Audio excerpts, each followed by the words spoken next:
আজকে চলে এসেছি চরের মাঠে। আমাদের জমিতে যাব এখন। যে কামড়া লাগছে তাকে খাবারগুলো দিব এবং কেমন চরের মাঠ হয় আপনারা দেখতে থাকুন। এই যে দূর দূর দিলা দেখা যাচ্ছে মাঠের পাশে দূরে দেখা যাচ্ছে পাহাড় অনেক চুল্লি রূপপুর। আর এ পাশে আছে আরো ওই যে মাঠ, চরের মাঠ, চর বলে যাকে। এই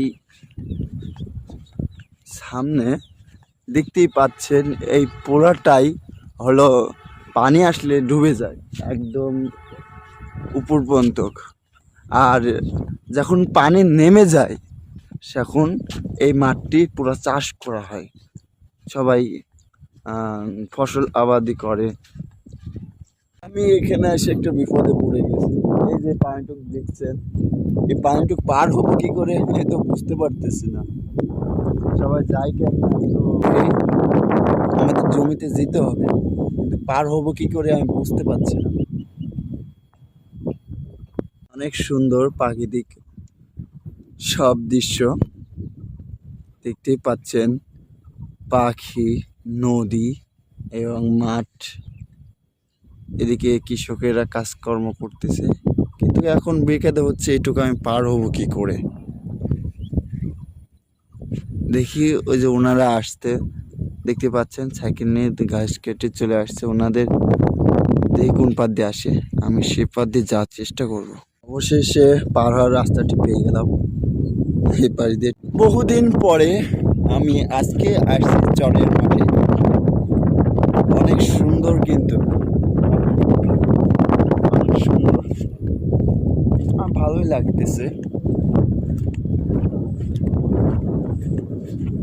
অনেক সুন্দর হাওয়া দিচ্ছে। এখানে পুরাই পানিতে ডুবে যায়, দেখতেই পাচ্ছেন পুরা চর, বালু মাটি। এখন পানি নেমে গেছে, এটা পুরা ডুবে যায়, এটা পুরাই নদী, বিশাল নদী। যখন পানি হয় পুরাইটাই ডুবে যায়। আর এখন বর্তমান শুকনা, সবাই চাষাবাদ করছে।